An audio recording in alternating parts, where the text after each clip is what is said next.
Hey, what's up? What's up? So today I want us to talk about Disaster Holiday, and if I was to give it out of 5, I would give this a 2.7 out of 5. It's not a bad movie, but it has its own issue. I love the way they were able to handle the third act, but I had my own issues with it, especially being a road trip movie from South Africa. Now, this stars a lot of characters, and I'm going to call them the husband, the wife, the ex-wife, and the kids, because their names. For example, the main actor is Kenneth Nkosi.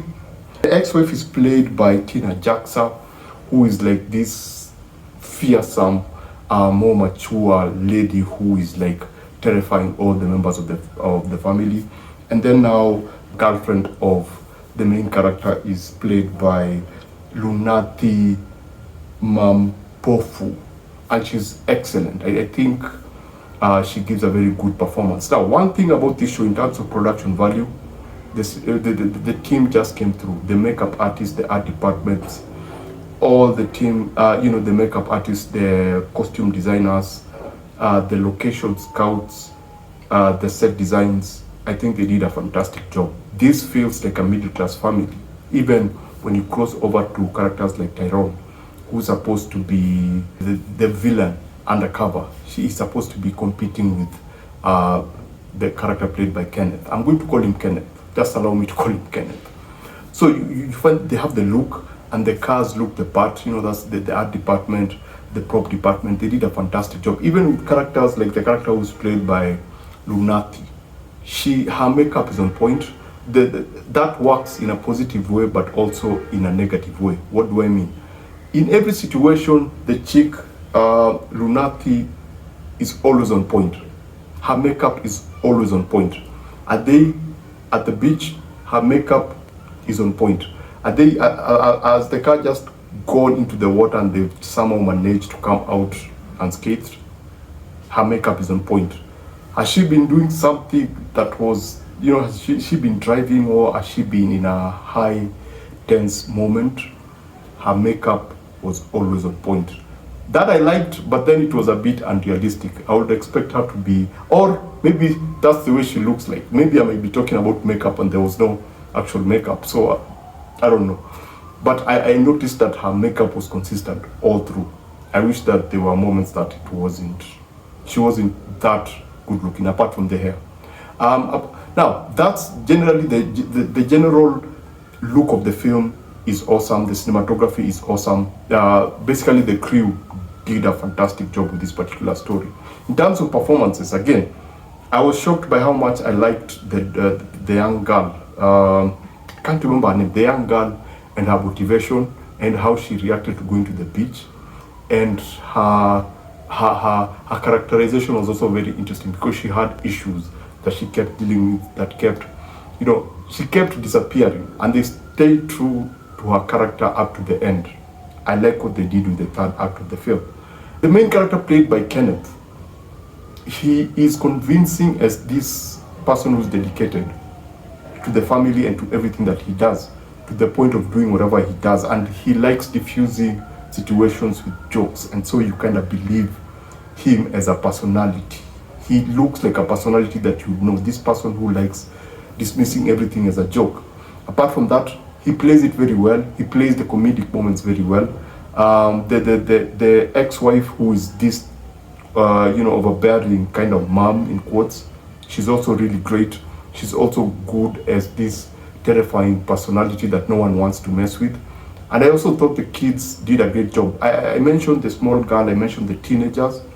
There's a part that one particular female character has to play like she has a crush on this other dude, and I thought that was done pretty well. The comedic moments are okay. I didn't find them to be like perfect, because there are moments. This feels like an American road trip movie that is done by South Africans, and they still maintain those tropes that are associated with those movies. And this goes into the negatives. Actually, before I get to the negatives, generally the performances were good, the locations were also okay, and now I just need to get into the negatives, because this is a South African movie that feels like, as I mentioned, a Western movie, like an American road trip movie, but it's done by South Africans. And then it focuses a lot on the middle class. which is a very good thing, and I appreciated that. But as a person who comes from Kenya, I was not able to see the South Africanness of South Africa in this particular movie. Yes, there are some comedic moments. Yes, I like how they tie everything together at the end.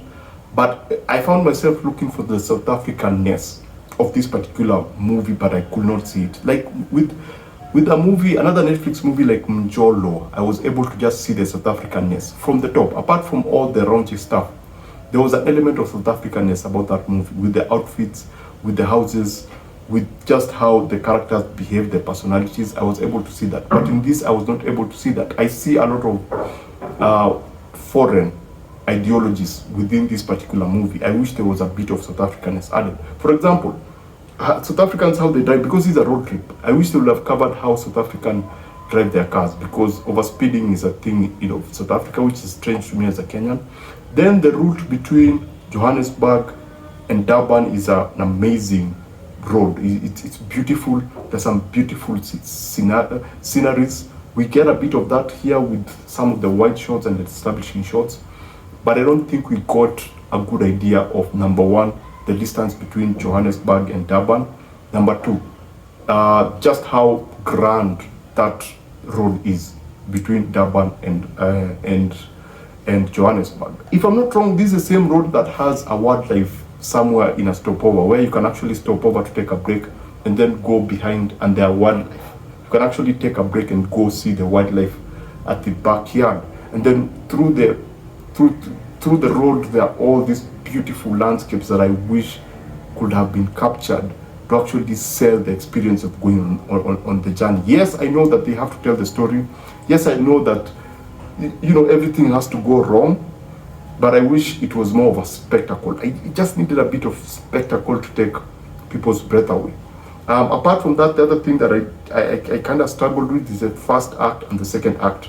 Now, those two acts make a lot of sense by the time you get to the third act, because the third act ties everything together very, very well. It brings all the events of the first act and the second act together very, very well. And I thought it works. But for most parts, I was, honestly speaking, I was struggling with the first act and the second act. There were jokes that did not hit. Yes, there were funny moments. For example, with the turtle, the guy who comes to pick them with a truck, I thought was very funny. And then where they go with the bed, I thought that was funny, but they could have just expanded that to capture the South Africanness of South Africa. I think that was a missed opportunity. And then there was also the girl. They go to this particular place before they get the van, and she's looking at the ocean, and she's telling the dad, dude, it's right there, the beach is right there, why can't we just go? So those, I thought, were some pretty awesome moments, but the majority of the first and second act, I struggled with. I understood the motivation, understood where the characters were coming from, understood where they needed to take the story, but it just didn't hit home perfectly. Now, having wrapped all that up, I must mention that one thing that I appreciated is that they kept the main character played by Kenneth Nkosi. They kept his character true all throughout.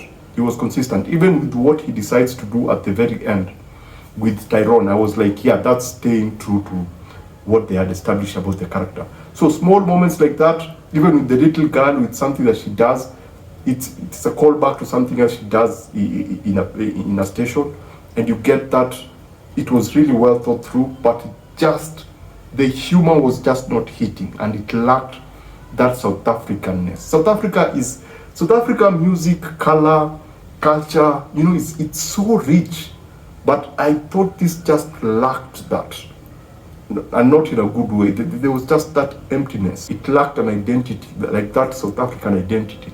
Now, having said that, this looked familiar. There's also another Kenyan movie called Family Vacation. Follows the same theme. I wonder if Netflix sent out a brief to some few filmmakers and told them, we need a story whereby a family has to go on a vacation, but they don't go on that vacation. They are forced to go on a vacation in order to try to camouflage something else that they are trying to do. Because there's a movie called Family Vacation. It's a drama, totally different theme, totally different ideas, a totally different approach, but almost the same thing, because it follows a young woman a very young family, a daughter, a father, and a mother, but they end up going on a vacation. But the vacation, they don't go to that vacation because the mother actually wanted them to go for a vacation. She had her own hidden agenda, and she ends up on that family vacation with the child because of her hidden agenda. And in this movie too, we get that hidden agenda thing and having them go to a particular area. So I don't know whether Netflix sent out a brief or it's just two group of people copying each other. I don't know, but I thought that was a similar, that was a very similar approach, only that one was more dramatic, this one was a bit comedic. So is this a movie that I would recommend? Yeah, I like the performances, especially with the young characters. I like how they did their thing. I really like Lonati, because the chemistry between Lonati and Kenneth Nkosi it's genuine. It feels kind of real. Even with the last scene where she tells him she's ready for something, it kind of feels real, and she just makes everything feel delightful in a way. And also Kenneth Nkosi, because he's the one who's carrying this movie, he has to go through a lot. He has to go to prison. Those moments are really, really funny, but the script and the screenplay really does not allow them to bring in the South Africanness, and that's what I was looking for. That's what I was hoping for. Anyway, basically that's it. Yeah, you can give it a try. It's a delightful movie. I would suggest that you be patient with the first act, be very patient with the second act. It all pays off in that third act because of how they just wrap everything together. So basically that's it. Remember to always watch what you enjoy and enjoy what you watch. I shall see you on the next one. Adios.